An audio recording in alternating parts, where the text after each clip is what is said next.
Guni-Guni TV.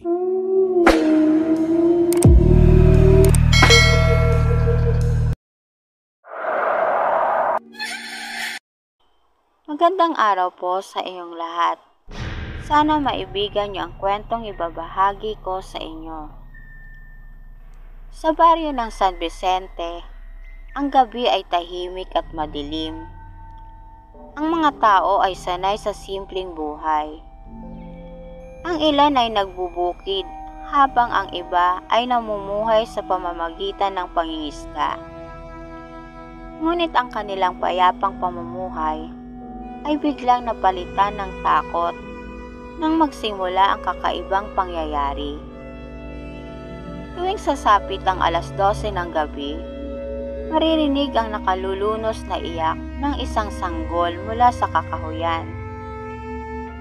Sa simula, inakala ng mga residente na may naiwang sanggol o may napabayaan. Ngunit habang tumatagal, napansin nilang may kakaiba sa tunog. Ito'y hindi nagmumula sa iisang lugar. Parang gumagalaw ang pinagmumulan ng iyak.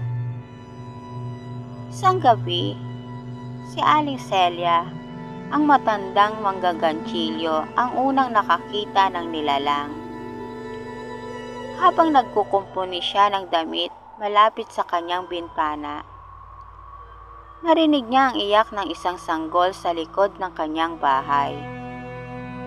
Dahil likas ang kanyang pagkaawa sa mga bata, agad siyang tumayo at binuksan ang pinto. "Sinong nandyan? Bakit may sanggol sa gubat sa ganitong oras?" tanong niya habang naglalakad papunta sa madilim na bahagi ng kanyang bakuran.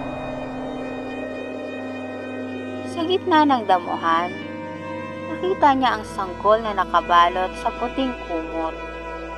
Umiiyak habang nanginginig. Napansin ni Aling Celia ang pagkakasugat sa mga paa nito at ang maalikabok na mukha. Kaya't hindi na siya nagdalawang isip na buhatin ang bata.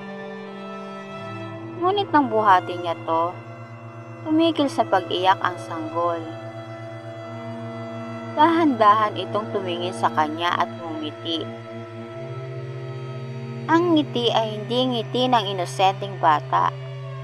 Ang mga mata nito ay itim, at ang bibig ay may matutulis na pangil na tila balak siyang kainin ng buhay. Kinabukasan, hindi nakita si Aling Celia sa kanyang bahay.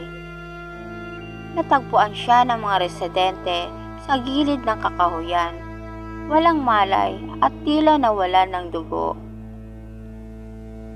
Sa kabila ng kanilang pag-aalaga, hindi na gumaling si Aling Celia at pumanaw makalipas ang ilang araw. Bago siya mamatay, nagising siya sandali at bumulong. Walang awa, tiyanak. Mabilis na kumalat ang balita tungkol sa tiyanak. Ang mga matatanda ay nagsabing ito raw ay kaluluwa ng isang batang isinumpa o pinabayaan ng magulang. Ang ilan naman ay naniniwalang ito ay gawa ng isang aswang na gumagamit ng sanggol upang akitin ang mga biktima. Isang gabi, nagdesisyon ang mga kabataan ng baryo na magtungo sa kakahuyan upang hanapin ang nilalang. Pinangunahan sila ni Ramil, ang pinakamatapang sa kanila. Dala ang mga lampara, sibat at bawang. Naglakad sila papasok sa dilim ng gubat. Habang papalapit sila sa gitna ng kakahuyan, narinig nila ang malungkot na iyak ng sanggol. Sa una mahina ito, ngunit habang lumalapit sila, unti-unti itong lumakas. "Naririnig niyo ba yon?" tanong ni Ramil sa kanyang mga kasama. "Oo, parang nasa malapit lang," sagot ni Lito, ang kanyang kaibigan. Pagdating nila sa isang malaking puno, nakita nila ang sanggol na nakaupo sa ugat nito. Ang iba ay napatras dahil sa takot. Ngunit si Ramil ay lumapit at sinabing, "Wala tayong dapat katakutan. Isa lang itong bata." Ngunit nang akmang bubuhatin ni Ramil ang sanggol, biglang nagbago ang anyo nito. Ang maliit na katawan ay lumaki. Ang balat ay naging kasing itim ng uling. At ang mga kuko ay humaba na parang patalim. Sumigaw ang mga kabataan, ngunit bago sila makatakbo, sinugod sila ng nilalang. Isa-isa nitong hinabol ang mga kabataan. Ang iyak nito ay naging halakhak na nakakapangilabot. Si Lito, na pahiwalay sa grupo, ay natagpo ang walang malay sa ilog kinabukasan. Hindi na siya nagising at nanatiling walang malay hanggang sa kanyang kamatayan. Ang natirang grupo ay nakabalik sa baryo at ikinento ang kanilang nakita. Sinabi nilang walang ordinaryong paraan upang talunin ang tiyanak. Kailangan daw itong sunugin o ipako sa puso upang matigil ang sumpa. Sa takot na kumalat ang sumpa ng tiyanak, nagtipo ng mga matatanda sa baryo upang gumawa ng plano. Sa pangunguna ng albularyong si Mang Delpin, nagdala sila ng bawang, asin at isang matalas na sibat na gawa sa kahoy ng punong saging. Pagdating nila sa kakahuyan, muling narinig ang iyak ng sanggol. Mabilis silang bumuo ng bilog upang hindi sila atakihin ng nilalang.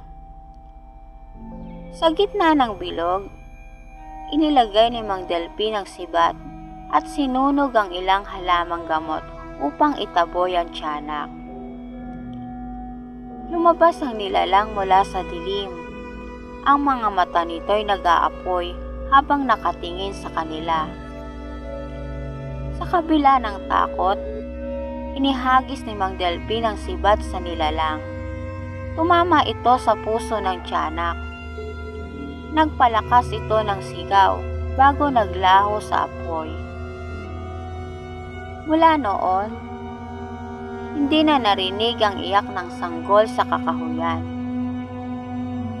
Ngunit ang takot ay nanatili sa mga tao. Hindi nila alam kung tuluyan na bang nawala ang tiyanak o kung may paparating pang mas masahol na nilalang. Sa bawat gabi, sinisiguro nilang ligtas ang kanilang tahanan. Sapagkat sa mundo ng dilim, ang sumpa ng tiyanak ay maaaring bumalik anumang oras. At dito na po nagtatapos ang aking kwento. Salamat po.